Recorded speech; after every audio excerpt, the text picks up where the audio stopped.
Oi, queridos, bem-vindos para a nossa revisão. Estávamos aqui, vivenciando a cultura dos povos indígenas, né? Olhando para o céu, esse céu maravilhoso, olha aí, lindo, né? Azul, no céu de Rondônia.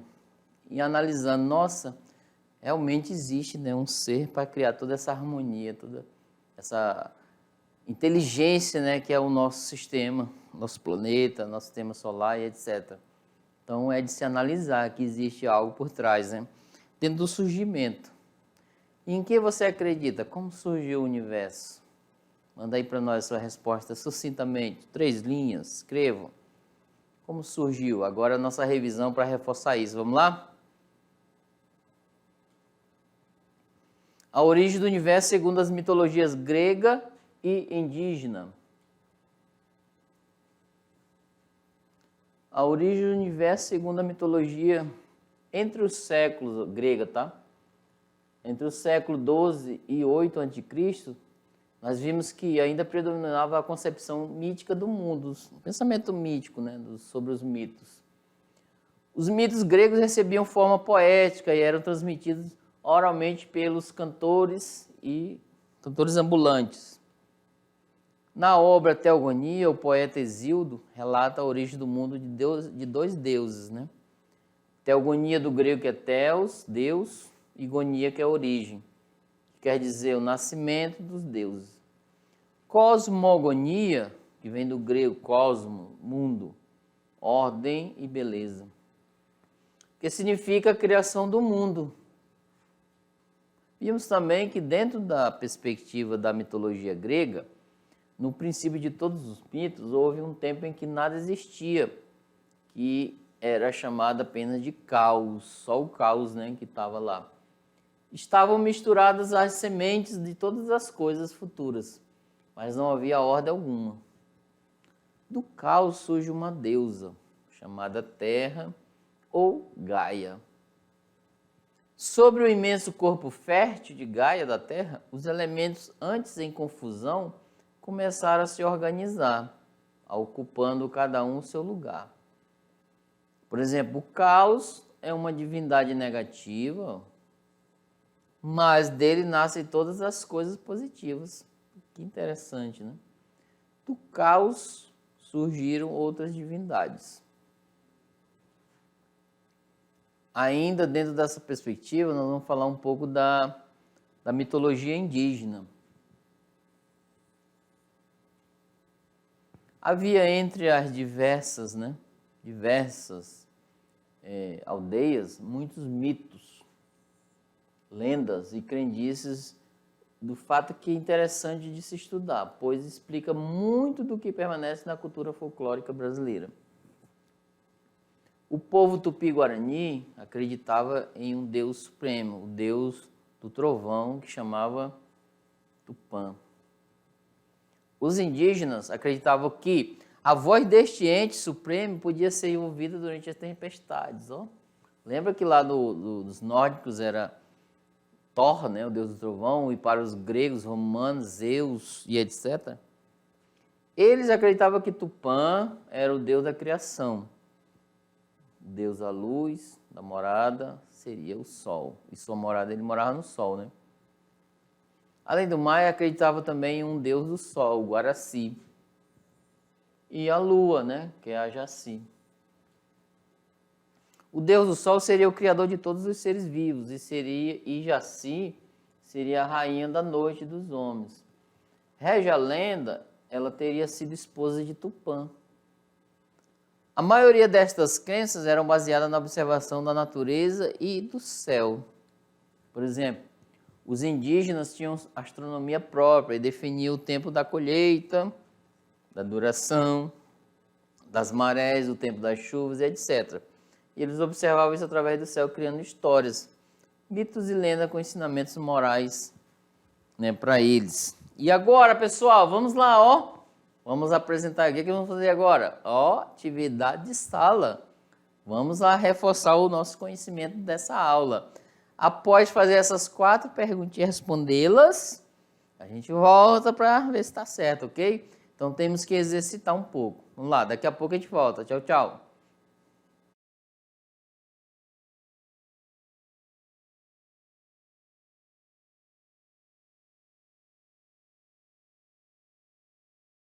Oi, oi, bem-vindos! Olha, vamos tirar dúvida? Já responderam. Com certeza eu percebi, né, que vocês já responderam, né, Vitor? Com certeza, gente. Ó, estou aqui alegre, satisfeito por vocês terem feito essa atividade. Agora vamos lá responder?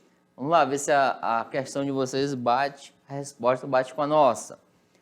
Questão 1. Hesíodo produziu uma obra que tendia a abandonar a poesia impessoal e coletiva das epopeias para tratar da sua própria experiência. Apesar de expressarem novas características, as obras de Hesíodo ainda mantiveram né, crenças dos mitos. Em Teogonia, né, Hesíodo relata a origem do mundo e dos deuses, em que as forças emergentes da natureza vão se transformando nas próprias divindades. Por isso, a teogonia, também uma cosmogonia, viu? Na medida em que narra como todas as coisas surgiram do caos para compor a ordem do cosmos. Olha o contexto dessa questão, tá? Fala do Hesíodo, né, o poeta grego antigo, diz que tem a origem dos deuses e do universo, que é pela teogonia e a cosmogonia. Teogonia é uma palavra de origem grega. Ao ser traduzida para a nossa língua, ela significa o mundo dos mortos, letra A. Letra B, a criação do mundo. Letra C, o vazio inicial. Letra D, a criação do universo. Letra E, o nascimento dos deuses. E agora, gente? E agora? Qual é a resposta adequada para isso? Qual dessas, né, alternativas você marcou como sendo a correta? Teogonia é uma palavra de origem grega e ao ser traduzida para o português, né, para a nossa língua, ela significa, será que é o mundo dos mortos? A criação do mundo? O vazio inicial, a criação do universo, o nascimento dos deuses, e agora? E quem, olha só, quem optou pela alternativa, vamos lá? Olha lá, gente, teogonia, né, que é Deus, ó. Teo, ó, Deus, né? E gonia, criação. Está lá no texto, na revisão também, vai lá. Gente, olha só. Ó, se fosse cosmogonia, envolvia essa aqui, ó. Né? Essas duas, ó. A B e D. Se fosse cosmogonia, mas é teogonia. Cosmo vem de cosmo, né? O nascimento dos deuses. Acertou, pessoal. Questão 2. Os mitos são histórias sobre um passado bem distante, que ao mesmo tempo dão sentido à vida no presente. Veja bem como ele veio, né, ao longo da história. Pois eles explicam como o mundo, os seres e as coisas vieram a ser como são. São contados e recontados pelos mais velhos aos mais novos. Já parou para contar um mito aí para o seu coleguinha? Coloca essa prática, tá? Chama teu sobrinho, primo, irmão mais novo e conta um mito para ele. É assim que importantes conhecimentos são transmitidos oralmente de geração em geração para outra. Os mitos se relacionam com a vida social, tá? A vida os rituais, a história, o mundo de viver e pensar de cada sociedade. Por isso, expressam uma maneira diferente de ver a vida, a morte, o mundo, os seres, o tempo e o espaço. Os mitos fazem parte da tradição dos povos, tá? Aqui, ó, os mitos. E toda vez que o mito é contado, ele pode ser recriado por quem o conta. Pode até aumentar ou diminuir. Dessa forma, podemos dizer que, ó, ele pode ser contado, ele pode ser recriado por quem o conta. Desta maneira, podemos dizer que os mitos são sempre se modificando, né? Eles estão sempre se modificando. Ou B, os mitos não podem ser representados como algo valioso aos povos. Ou C, os mitos acabam sempre perdendo a sua essência. Como perde, né? Como entender isso? Será? Ou D, os mitos não podem representar a realidade dos povos. Ou E, os mitos são somente lendas sem sentido. Ó, gente, a partir daí, eu já posso eliminar 3, né? Porque as 3, se vocês perceberam, né? Ó, tem 3 aí nesse meio que elas estão tirando a questão da essência da valorização do mito. Já elimina. Vamos lá, vamos fazer essa prática de eliminação. Ó, C, os mitos acabam sempre perdendo a sua essência. Será? Será que ele perde? O que o professor está fazendo aqui hoje, né? D, os mitos não podem não podem representar a realidade dos povos. Será, gente?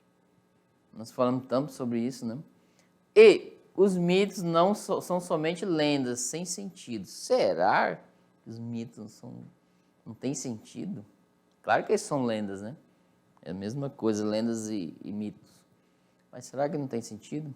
Então, o que você marcou? Ficaram 2, vamos lá? Olha aí, qual é? Olha, vamos lá para o quadro, olha aí. Parabéns, quem optou pela A.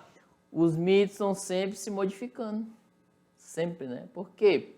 Ele pode ser recriado por quem eu conto. Eu posso aumentar, né? Do boto cor-de-rosa, pode dizer que é azul. Outra cor, né? É nessa perspectiva, eu posso coisar. Agora, se liga no Enem, vamos lá. Ó, vamos se ligar. São questões, né, que vocês irão se familiarizar quando chegar lá na avaliação do Enem no terceirão, ó, já sabem. Já estão aptos, né, a fazer gabaritar a prova. Vamos lá para a questão em si, olha lá. Enem 2008 com adaptações. Texto para a questão a EMA. Olha só, gente. O surgimento da figura EMA no céu, ao leste, no anoitecer, na segunda quinzena de junho, indica o quê? O início do inverno para os indígenas do sul do Brasil. E o começo da estação seca para os do norte. É limitada pelas constelações de Escorpião e do Cruzeiro do Sul, ou Cutuxu, né? Segundo o mito guarani, o Cutuxu segura a cabeça da ave para garantir a vida na terra. Por quê? Se ela se soltar, beberá toda a água do nosso planeta. Os tupis guaranis, né, utilizam o Cutuxu para se orientar e determinar a duração das noites da estação do ano. Veja bem, galera, ó, vem aqui comigo. Você deu uma perspectiva, né? Olha só, eles veem a constelação. Viu como eles têm até a perspectiva cosmológica de análise? Veja bem, olha lá, 2 ilustrações, né? Ó, a EMA, né? E a próxima figura é a visão ampliada dos povos, né? Culturas. Percebe o que a EMA é vista, né? Nessa perspectiva. A ilustração a seguir, vamos lá. A ilustração a seguir é uma representação dos corpos celestes que constitui a constelação da EMA, na percepção indígena. Tá aqui, ó. A próxima figura mostra em campo de visão ampliado como os povos e culturas não indígenas percebem o espaço estelar em que a EMA é vista. Então tá aqui, ó. Eu não sou indígena do grupo, né? Aí eu vejo assim, mas não tem uma figura em si, só o Cruzeiro do Sul e etc. Aqui para os indígenas eles já veem isso. Olha só como é a cultura, né? Eu não vejo, mas eles o veem, né? Estão enxergando essa perspectiva. Agora, considerando a diversidade cultural focalizada no texto, nas figuras acima, avalie as seguintes afirmativas. A mitologia A1, tá? A mitologia guarani relaciona a presença da EMA no firmamento às mudanças das estações do ano. Verdadeiro ou falso? 2.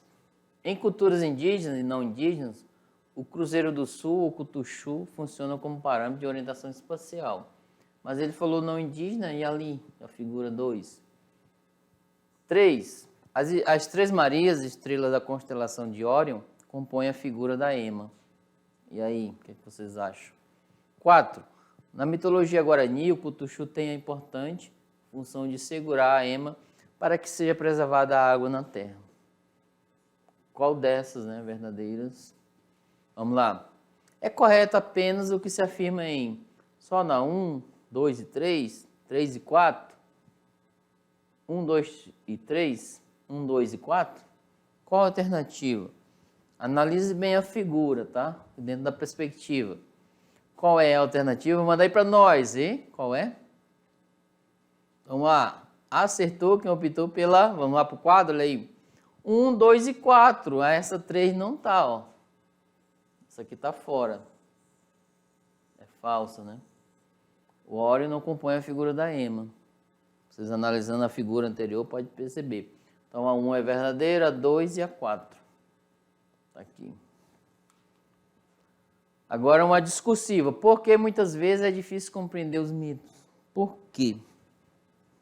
Já ouvi, ó, vem aqui comigo. Ó, já estou ouvindo alguém falar aí, ó. Nossa, não tem nem sentido esses mitos. Oh, que bobeira, etc, né? Pode dizer que é sem sentido, né, na perspectiva filosófica. Por que muitas vezes é difícil compreender o mito? O que você escreveu aí? Na sua visão. Por que é difícil? Vamos lá para a resposta? Olha lá.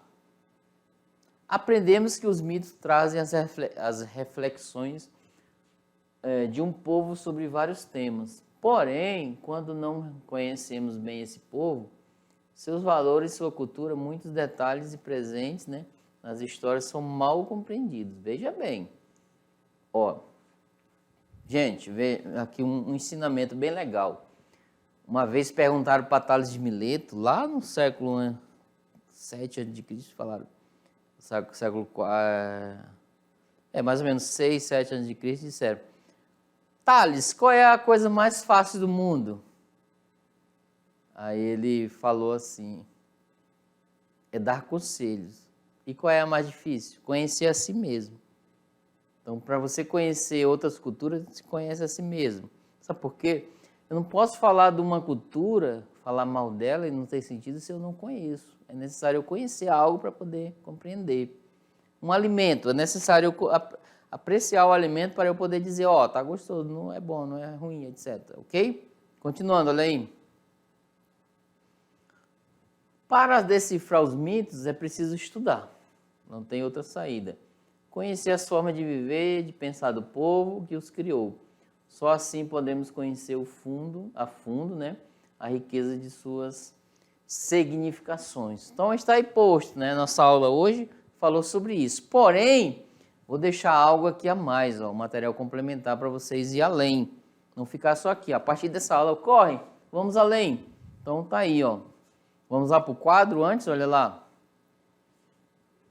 No material complementar, gente, temos a matéria sobre a mitologia indígena, denominada quais são os principais deuses da mitologia indígena brasileira. Quais? Então, tem uma revista eletrônica super interessante, você percebe isso, tá? Tá aqui o link, vocês vão acessar e aprofundar mais o seu conhecimento, ok? E olha só, vem aqui comigo. E obrigado por ficar comigo nessa aula. Muito bom estar junto com vocês, né? Um grande abraço a todos e tudo de bom. Tchau, tchau.